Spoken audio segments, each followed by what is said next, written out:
جس دن اللہ تعالیٰ ان کو پکار کر فرمائے گا کہ جن کو تم میرا شریک سمجھتے تھے وہاں کہاں گئے، اور ہم ہر امت میں سے ایک ایک گواہ نکال کر لاویں گے، پھر ہم مشرکین سے کہیں گے کہ اب اپنی کوئی دلیل صحت شریک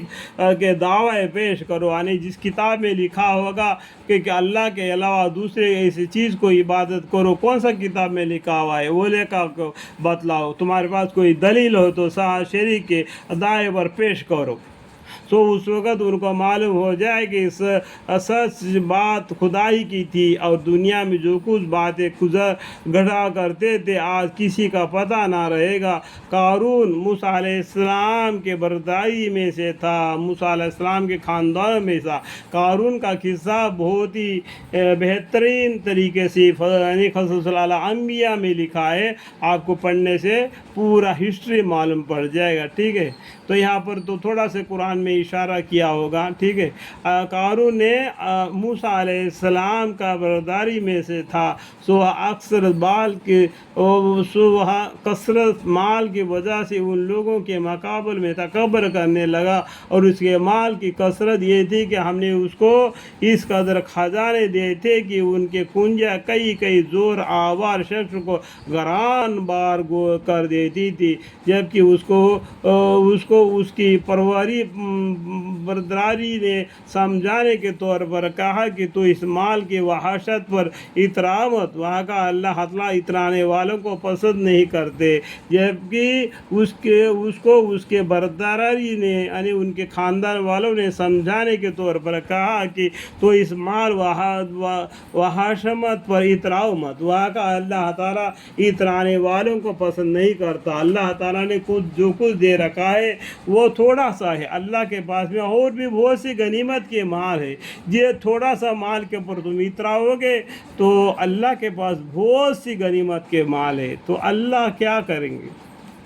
اللہ تعالیٰ جس کو جتنا رزق چاہے اتنا یہی دیں گے، اور اس پر اپنا کالر نہیں اٹھانا۔ اور یہ بھی کہا کہ تجھ کو خدا نے جتنا دے رکھا ہے اس میں عالمی آخرت کے بھی جستجو کیا کر، یعنی آخرت میں کام آنے کے لیے کوئی ثواب کر لے، اور دنیا سے اپنا حصہ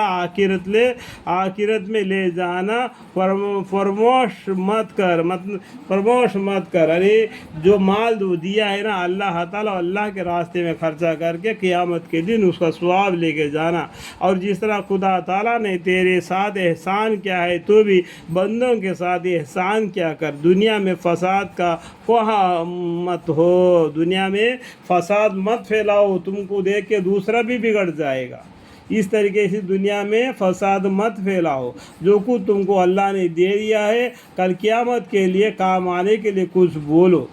آج دنیا میں جو بولو گے وہی آخرت میں تم کو ملے گا۔ بے شک اللہ تعالیٰ فساد کو پسند نہیں کرتا۔ قارون یہ سن کر کہنے لگا کہ مجھ کو تو یہ سب کچھ میری ذاتی سزا مندی سے ملا ہے، اللہم اکبر۔ کیا اس قارون نے اخبار متواترہ سے یہ نہ جانا کہ اللہ تعالیٰ اس سے پہلے گزشتہ امتوں میں ایسے کو ہلاک کر چکا ہے جو قوت مالی میں بھی اس سے کہیں بڑے ہوئے تھے، اور مذہب بھی ان کا اس سے زیادہ تھا، اور اہل جرم سے ان کے گناہوں کا اور اہل جرم سے ان کے گناہوں کا تحقیق کرنے کی غرض سے سوال نہ کرنا پڑے گا۔ کیا بولتے اللہ تعالیٰ؟ کیا اس قارون نے اخبار متواترہ سے یہ نہ جانا کہ اللہ تعالیٰ اس سے پہلے گزشتہ امتوں میں ایسے کو ہلاک کر چکا جو قوت و مالیہ میں بھی اس سے کئی بڑے ہوئے تھے، اور قارون سے بھی بڑے ہوئے تھے، ان لوگوں کی بھی ہلاک کر دیا اللہ تعالیٰ نے، اور مذہب بھی ان کا اس سے زیادہ تھا، ان قارون سے بھی زیادہ تھا، اور اہل جرم سے ان کے گناہوں کا تحقیق کرنے کے غرض سے سوال نہ کرنا پڑے گا، اللہ تعالیٰ کو ان کے بارے میں کچھ پوچھنے کی ضرورت نہیں پڑے گی۔ پھر ایک بار ایسا اتفاق ہوا کہ وہ اپنی راستہ اور شان سے اپنی برداری کے سامنے نکلا، جو لوگ اس کے برداری میں دنیا کے طالب تھے، یعنی